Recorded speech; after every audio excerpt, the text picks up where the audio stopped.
देश था। आज अकेला पूर्व एशिया में कौन देश है? पूर्व एशिया में जापान है, ताइवान है, साउथ कोरिया है, चाइना है, मंगोलिया है और तिब्बत है। ये पूर्व एशिया कौन कंट्रीज है? पूरे के पूरे बुद्धिस्ट कंट्रीज है।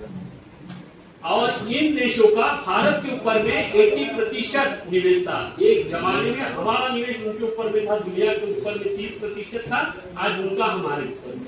ऐसा क्यों? क्योंकि वहां पे सिर्फ सदाचार को महत्व दिया जाता है। We are the divide in the caste. हम जातियों में बिखरे हुए लोग हैं और जाति का जड़ ये मनुष्य के मन में, किताबों पे भी नहीं है, सर्टिफिकेट के ऊपर भी नहीं है, मनुष्य के मन में। How to remove your the caste identity which is the inside of the human. जो मनुष्य के मन में जो जाति का जड़ है उसको आप कैसे निकालोगे? कल आप प्रधानमंत्री बन जाओगे, होम मिनिस्टर बनोगे, चीफ मिनिस्टर बन जाओगे। मूल समस्या जो भारत के अंदर में वो जाति में बिखरा हुआ समाज, इसको आप एकत्रित कैसे करोगे? इनके मन का जाल कैसे निकालोगे? ये मूल समस्या है। एक संगठित न होने का मूल कारण क्या है? आप लोग भी उधर महाराष्ट्र के अंदर में जितना भी शेड्यूल कास्ट और बुद्धिस्ट समाज ने बाबा साहब को मानने वाला जो लोग इन्हीं महापुरुष को वो भी फॉलो कर रहा है। लेकिन दोनों के अंदर में ना सांस्कृतिक संबंध है और ना ही क्या बोलते कि उसको क्या बोलते कि रोटी और बेटी का भी व्यवहार है, जबकि दोनों की विचारधारा सेम है। दोनों की विचारधारा सेम है। आप जिन महापुरुषों को मानते हो वो भी उन्हीं महापुरुष को मानते हो, लेकिन बंधन है जाति का। बंधन है जाति का, इसको कैसे रिमूव करोगे? अशोक ने क्या किया, बुद्ध ने क्या किया जातिवाद को समाप्त करने के लिए? ये महत्वपूर्ण है। अशोक ने दुनिया के ऊपर में जो बुद्धिज्म को फैलाया तो अशोक ने नहीं फैलाया। ही वाज ए किंग, वो आज के डेट में प्रधानमंत्री थे। ही वाज ए रूलर, वो शासक थे। Is not a propagator of the धर्म। ये धर्म के प्रचारक नहीं थे। उन्होंने बौद्ध भिक्षु के माध्यम से, संघ के माध्यम से बुद्धिज्म को विश्व के अंदर में फैला। जो हारमूज की आज जो लड़ाई चल रही ईरान में, हारमूज में जो रोड चल रहा है, जो इराक के मां को आप जानते हैं, हारमूज से आना क्या होता है? हारमूज बुद्ध का नाम। How many peoples are aware regarding? ये मैं नहीं कह रहा हूं, ये एक बुक है बुद्धिज्म इन ईरान। उसके लेखक है मोहम्मद वजीर करके, वो भी ईरान का ही लेखक है। मैं उसके किताब में लिखा है। हारमूज का अर्थ होता है बुद्धा, आयुध बुद्धा बोलते हैं उसके अंदर में। अशोक ने कितना बड़ा काम किया उस क्षेत्र के अंदर में। बात यह है कि कोई अभी एक मुझे बता रहे थे कि अशोक ने तलवार छोड़ी, हम अभी तलवार पकड़ेंगे। किसने कहा अशोक ने तलवार छोड़ दिया? युद्ध करना छोड़ दिया था, लेकिन सेना पूरी बॉर्डर के ऊपर में थी और धमकी भी दिया था शाहबाजगढ़ के अंदर में। कलिंग युद्ध कलिंग में हुआ भारत के अंदर में, लेकिन उसका पश्चाताप और उसकी जो धमक है, धौस है, वो शाहबाजगढ़ पाकिस्तान में कहला देते हैं। इसलिए कि देखो, अगर तुमने मेरे बॉर्डर के तरफ, सीमा के तरफ आंख उठा के साहस किया तो कुचल दूंगा कलिंग की तरफ। ये उसका पहली बात यह है कि अशोक को अगर सही ढंग से अगर आप समझ चुके होंगे तो निश्चित रूप से आप जनता को बताइए। अगर नहीं पता है तो आप शांत रहिए, लेकिन गलत बातें बैठा के आप जनता को गुमराह करके कोई मतलब नहीं उस चीजों के अंदर। अशोक ने कलिंग वार किया, वो बोलते कि नरसान हुआ। किसने बोला कि नरसान हुआ? कल पाकिस्तान और इंडिया का अगर वार हो जाता है तो आप ये बोलोगे कि वहां नरसान हुआ? वो बोले कि हमारे लोग शहीद हुए, या भारत वाले बोलेंगे कि नरसान किया पाकिस्तान में शहीद हुए? दोनों राज्यों के अंदर में क्या बोलते हैं कि युद्ध हुआ, लोग शहीद हुए, नरसान नहीं हुआ। सवाल खड़ा यह होता है कि उन्होंने युद्ध क्यों किया? युद्ध का कारण कोई नहीं बता। उसके बहुत सारे कारण से ये लंबा विषय है, एक दिन के अंदर में समाप्त होने वाला विषय नहीं। अशोक का पीरियड में 30% निवेश दुनिया के ऊपर में था। कहने का मतलब कि दुनिया के अगर 2 रुपए हो गए तो अकेला अशोक का 1 रुपया था। यह हमारी अर्थव्यवस्था थी। क्या थी अर्थव्यवस्था? दुनिया का इतना रिच स्टेट क्यों था वो? क्योंकि जो प्राकृतिक संसाधन थे, प्राकृतिक संसाधन, एक गिलास पानी पियोगे तो पानी को हमको बनाता नहीं है फैक्ट्री के अंदर में। ये प्राकृतिक संसाधन, ये सारे प्राकृतिक संसाधन स्टेट के अंदर में थे, राज्य के अधीन थे। आज तुम्हारे भारत के अंदर में, वर्तमान भारत के अंदर में सारे प्राकृतिक संसाधन जो निजी क्षेत्र के अंदर में चले गए तो इकोनॉमिकल डिस्पैरिटी रहेगी। उस समय में नहीं थी। महिलाओं के सशक्तिकरण के लिए अशोक ने क्या नहीं किया? बहुत कुछ किया उन्होंने।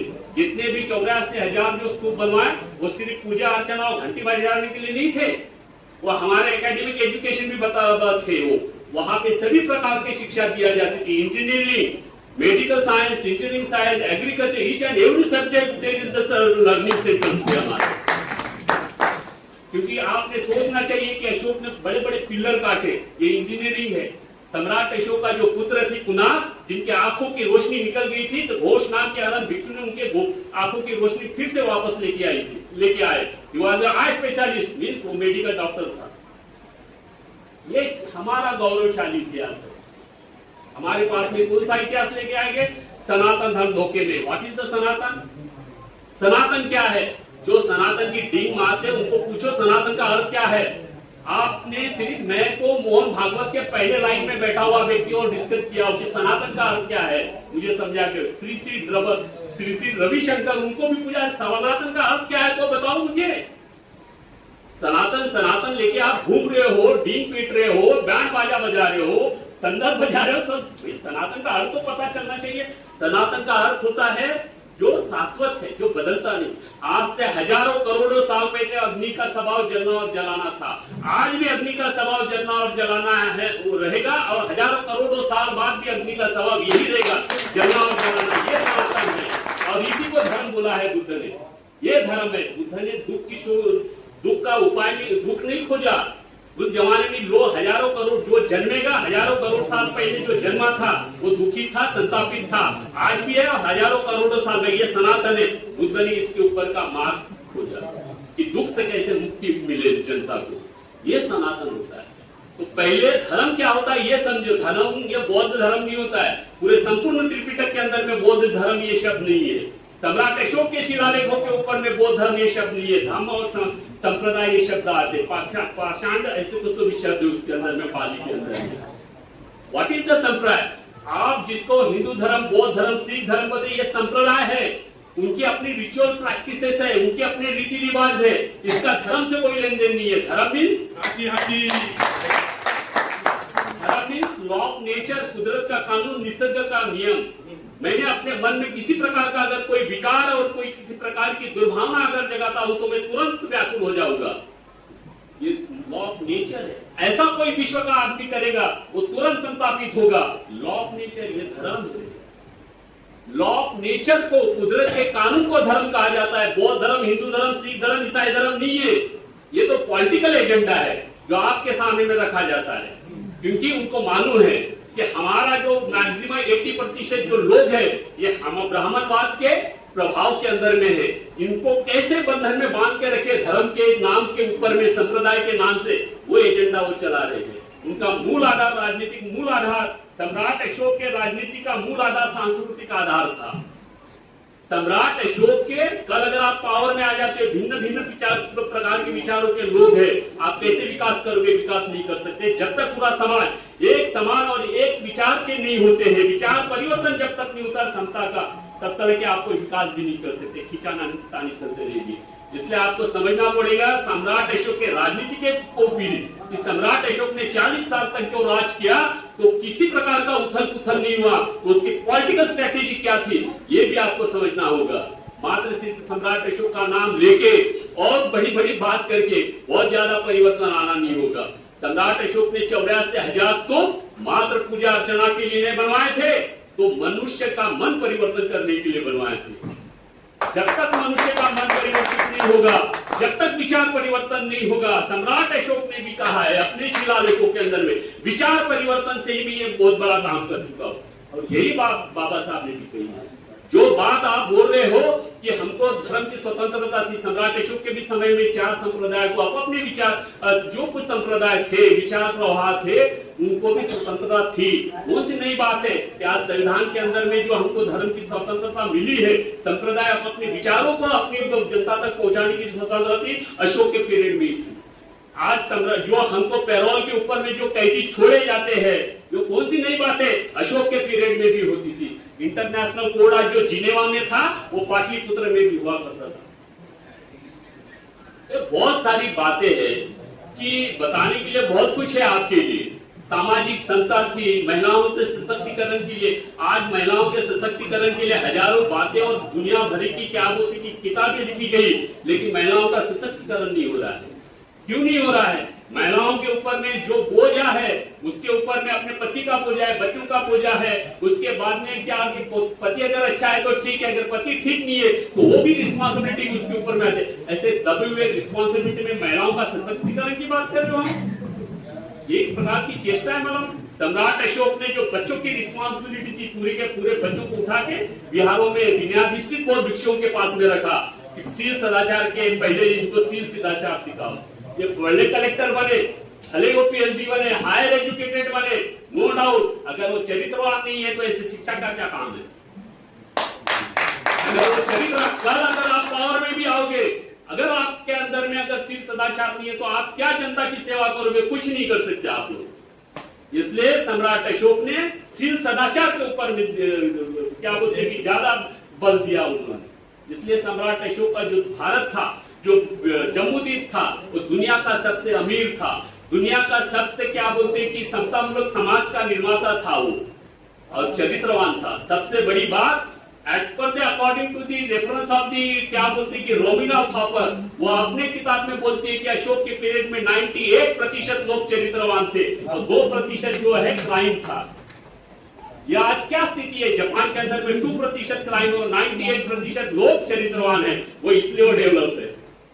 यहाँ तो चरित्र के नाम नहीं, यहाँ तो चरित्र ही खराब है। Because we are the divide in the caste, we are the criminal, we are the social criminal. हम सामाजिक अपराधी है क्योंकि हम लोग जातियों में बिखरे हुए लोग हैं और जाति का जड़ हमारे मन में है और ये सामाजिक अपराध है। इस अपराध को जब तक आप कुछ लोगे नहीं, जातियों के बंधन जब तक तोड़ोगे नहीं, ना आप पावर में आओगे और ना ही, और जो स्थिति जो चल रही है, जो समस्याओं का जो बखाना यहाँ पे बकाया जाता है, ये चलते रहेगा। कहने के लिए बहुत सारी बातें हैं। मैंने ये सारी बातें लिखी है क्योंकि पिछले 15 साल से मैं अशोक के ऊपर में काफी काम किया, पूरे देश विदेशों को घूम के। मेरा एक बुक भी है, सम्राट अशोक स्वर्णिम प्रबुद्ध भारत। ये सारी जो बातें मैंने आपको कहा, ये सारी बातें उसके अंदर में हैं। उनके परिवार से लेके पूरे विश्व के अंदर में उनको कि आज जो इजराइल है, इजराइल जो झगड़ा चलता है, वो इस्मा कौन-सी में है वो मस्जिद? नहीं, इजराइल में मस्जिद है, इसके इसका अलग मस्जिद, और अलग मस्जिद जिसके ऊपर बनी हुई है ना, वो मोरियन माउंटेन है, उसको मोरियन माउंटेन बोलते हैं। अशोक वहां गए, वो बोलते हैं, हमारे पास में कोई रिकॉर्ड नहीं है, उनका बयान है कि अशोक यहाँ पे आए थे। यहूदी लोग अपने क्या अशोक का अपना मसीहा मानते हैं। How many peoples are aware? आपके पास में जो बातें आती है, अशोक ने वो कलिंगवार कर दिया, 99 भाइयों को पिटवा दिया और बेटा बेटी को श्रीलंका दिया, बस हो गया अशोक खत्म। लेकिन अशोक के साम्राज्य के अंदर में उस समय की सामाजिक, आर्थिक, शैक्षणिक, महिला सशक्तिकरण, international defence policy, as well as the political impact on the world, कोई नहीं बताएगा। और ये बताएगा ही नहीं क्योंकि उनको मालूम है अगर अशोक जिंदा हो गया तो ब्राह्मणवाद कुचला जाएगा। जितना बाबा साहब को नहीं डरते, जितना संविधान को नहीं डरते, उतने सबसे ज्यादा अशोक को डरते। उनको मालूम है ये बीसी का गेम है। हम लोग जो जनता के सामने में जो हिस्ट्री रखते हैं वो एडी की हिस्ट्री रखती है। बीसी के अंदर में ब्राह्मणवाद नहीं है, वहां पे समता, स्वातंत्र और बंधुत्व और न्याय है। क्या है समता? काय के लिए चाहिए आपको समता? और कौन सी समता चाहिए आपको? सामाजिक समता। कौन सी स्वतंत्रता चाहिए? सामाजिक स्वतंत्रता। कौन सा बंधुत्व चाहिए? जातियों के बंधन से तोड़ के हमको बंधुत्व चाहिए। यहाँ अगर मैं आऊंगा तो आप कौन से कास्ट के हो? तो भैया ठीक है, मैं ये समाज का हूं। ये यहाँ शुरू होता है। इसलिए हमको अपनी मानसिक शक्तियों को बढ़ाना पड़ेगा। अगर जातिहीन प्रबुद्ध भारत चाहिए, सम्राट अशोक का भारत चाहिए, आप सम्राट अशोक को सिर्फ मौर्य और क्या बोलते हैं कुशवाहा कम्युनिटी के नहीं है, अशोक को मानने वाले पूरे दुनिया के अंदर में है। थाईलैंड के लोग भी मानते हो तो कुशवाहा नहीं है। क्या आप कैसे बोलोगे कि सम्राट अशोक हमारा है करके और उनका नहीं है करके? सम्राट अशोक की किसी जाति के बंधन में बांधना ये उचित नहीं। चाहे कोई भी महापुरुष हो, महात्मा फुले जी हो, शाहू महाराज हो, बाबा साहब हो या भगवान बुद्ध हो, किसी भी व्यक्ति महापुरुष के विचार ये किसी पर्टिकुलर एक कम्युनिटी के लिए नहीं होते, वो सभी समाज के लिए होते हैं। उन्होंने संघर्ष जितना भी महापुरुष चाहे 2500, 2600, 2700, महात्मा फुले से लेकर आप शिवाजी महाराज से लेकर आगे तक वर्तमान जितने भी हो गए हो, आफ्टर ऑल अल्टीमेट इनका गोल क्या है? इनका अल्टीमेट गोल है जाति मुक्त समाज। इनके पूरे संघर्ष को आप देखिए, इनके संघर्ष को एक ही निचोड़ निकलेगा, जाति मुक्त समाज। एक बार जाति मुक्त समाज बन गया तो ब्राह्मणों की क्या हालत होगी? जो मौर्य काल में, मौर्य काल में, अशोक के काल में कैसे हालत रही ब्राह्मणों के? तो पददलित की तरह थे। ये मैं नहीं कह रहा हूं, D.R. भांडारकर, उमा में बहुत बड़ा इंस्टीट्यूशन है, आप शायद जानते कि नहीं जानते पता नहीं उनको। D.R. Bhandarkar, who is the very learned person in ब्राह्मण कम्युनिटी, बहुत बड़े इंस्टीट्यूशन है, पुणे में है उनका। अपने किताब में लिखते हैं अशोक के अंदर में कि सम्राट अशोक और मौर्य काल में ब्राह्मण वर्ग ये पददलित की तरह था, इनका समाज के ऊपर में कोई भी प्रभाव नहीं था। ये स्थिति आएगी जब तक आप जातियों के बंधन में और ये कर्म कांड से जब तक आप बाहर नहीं निकलोगे तो कोई बड़ा परिवर्तन नहीं आएगा, ना आपके हाथ में कोई सत्ता आने वाली है। अगर सत्ता लाना है तो आपको जातियों से उठकर बड़े विचार करके आपको संगठित होकर काम करना पड़ेगा, तभी जाके आप पावर में आओगे और तब जाके सम्राट अशोक का प्रबुद्ध भारत निर्माण करोगे। प्रबुद्ध भारत में जाति मुक्त भारत, चरित्रवान भारत। इतना ही कहते हुए मैं अपनी दो बात यही समाप्त करता हूँ। नमो बुद्धाय, जय भीम, जय भारत। बहुत बहुत धन्यवाद सर जी, आपने जो हमको आईना दिया, जो आपने अपने वक्तव्य के माध्यम से जो हमको शिक्षा रूपी प्रदान किया, आपकी तारीफ के लिए हमारे पास शब्द नहीं है। सर जी बहुत बहुत धन्यवाद। और निश्चित तौर पर हमारे भारत में